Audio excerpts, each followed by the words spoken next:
new set of chrome powders from Let's Resin. Now, I've already got the original ones, but this apparently is a completely different set of colours. Let's have a look. We've got black, we've got aqua, we have chartreuse, we have rose gold. Oh, isn't that nice? Rose gold. We have bronze, silver. Now, the silver in the original set was holographic. This just looks like a straight silver. We have sky blue. We have a fuchsia, oh, I say. And we have a lilac.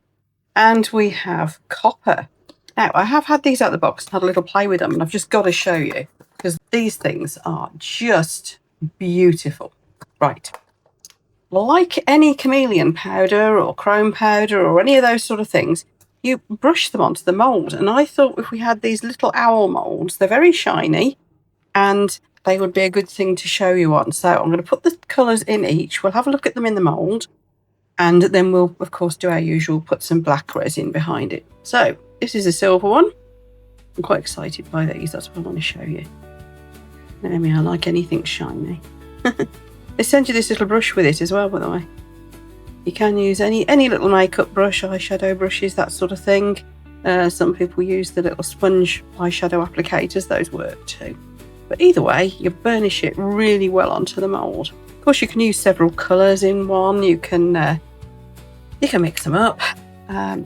Yeah, and you can actually mix them with the resin as well. This is how I'm going to get it off my brush, by the way. I'm just rubbing it on my mat. And that should get most of it off. Right, let's go aqua next. So for anybody who hasn't used these sort of powders before, this is what you do. You're trying to burnish them on. Now, you can do all sorts. If you've got lots of fine details and you want to do all different colours, you can mix them with a dot of alcohol. So you can trickle it into the little details. Then, of course, the alcohol evaporates and jobs are good and you're left with your powder where it went.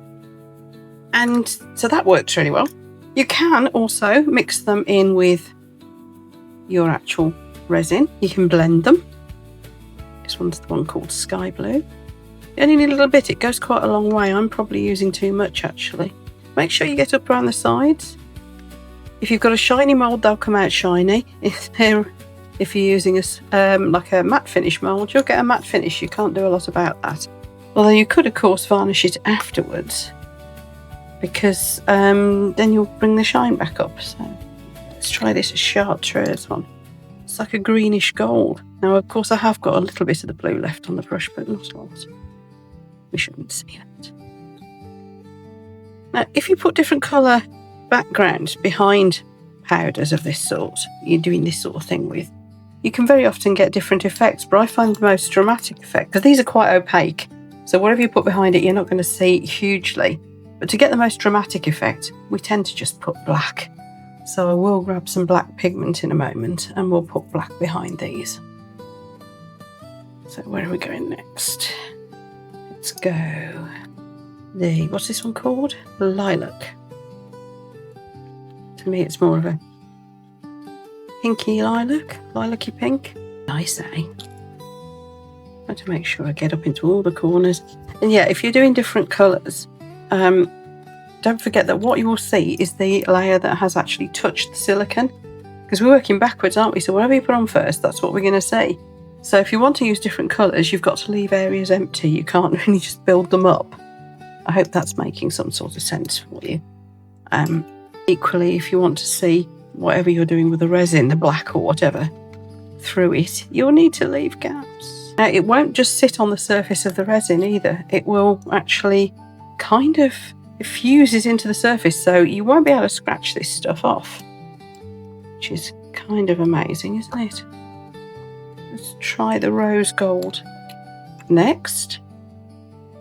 Been looking forward to getting this rose gold one, because I love rose gold. One of my favourite metals. I can't wear silver. I send it black in literally minutes. So I always wear gold. And if I don't want to wear gold, well then rose gold makes a good alternative. And this one is the bronze. Loving these metallics. Like I said, I have had a sneaky look at them before, so I know I'm showing you something truly fabulous. while the resin cures, by the way, I will clean all this mess up. But it's just, I like making a pretty mess. Lovely. Now the weird one that's in this set is black, and apparently this was a suggestion from another resin artist, and I can't for the life of me remember who. So whoever that was, thanks, because you obviously spurred that resin off with a whole load of cool ideas. But how black is going to look, I don't know. I'm going to have to try and get as much of the other powder off as possible so we can really see what the black looks like. I've got it all off. You should see this on the mat, it looks fantastic. Right, and here's the black one.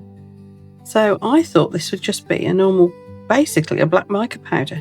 I just couldn't see how it was going to be chrome finish. But I do know if I use an ordinary black mica powder to do this, even with black behind it, black resin behind it, it won't be quite as sparkly as I want. And obviously most black mica powders aren't very black. So I'm going to get some black resin mixed up and we will move on. So I've mixed up my resin, put in 3 drops of pigment paste. Probably only going to need that much because it's very heavily pigmented. Hoping that's enough for all the little owls, otherwise we'll just mix a bit more up, no problem. Just thought this was a nice quick and fun way of having a look at what these powders are like and doing a quick summary on how to use them for anybody who hasn't used chrome powders before. So I have tried these with clear behind them, and there's a slight difference, but because they're so very strong and opaque, you don't really see a massive difference. Black is still the preference. It does make them pop that little bit more though. I'm going to have to mix some more up. These are deceptive, they take more than it looks. I'll put your links for the chrome powders down in the video description below. I'm not sure if they're available in all countries yet, and they're kind of new and on rollout, I think. But I'll put you what links I have got, and those will include a discount code for you as well. The mould, I think it was just from Amazon. I've had it ages. I think it was just from Amazon. I'm going to need just a little bit more, but that's all I'm going to do. And then I'm just going to leave them to cure. Now you can see that the surplus powder is coming up to the surface look. And that's why I don't always bother blowing off the last of the powder. I'll just leave it. I'm intrigued to see how this black one turns out, because I've never seen a proper black mica powder before of any sort, let alone chrome finish. So yes, I'll mix up a bit more, fill these up, and then I'll see for the demould and we'll have a look and see what we think. Right, time to demould. Here's the silver. Oh look, it's very shiny, that's lovely. This was the aqua. Nice. That's a lovely metallic sheen. That's the sky blue. Fantastic, aren't they? That's the chartreuse and the fuchsia and rose gold. That's surprisingly rose gold like. I really like that one. And this is, which one's that? Bronze. Beautiful, aren't they? So this must be the copper. Oh, nice. Love that. Ah, I get it now. It has got like a metallic sheen, because what I also did was made just purely black resin. I don't know if the camera's really going to pick this up, but it has got like a metallic sheen to it. Can you see the difference? I can with my eyes. It's very subtle, but it's there. I like it. So these are our colours. I will, tell you what, as I don't think we're going to get any sun tomorrow, I'll do a close-up of these for you, just in the light from this little light here. So let's bring you down and we'll have a look. So what do you think? Colours are stunning. They don't colour shift, they're not chameleon, but they are very metallic. I think that's the most mirror finish I've ever seen. Most chrome finish I've ever seen from a powder. So I am darned impressed. Thank you so much, Let's Resin, for sending me these to play with. They'll sit very nicely alongside my set of the original colours as well. And so if you fancy any of these, folks, just thought this was the easiest way to show you what they were like. There is a discount code for them down in the video description for you as well. I believe they're available at the time of making this video just in the United States, They will be rolled out to other countries soon, so keep an eye open for them.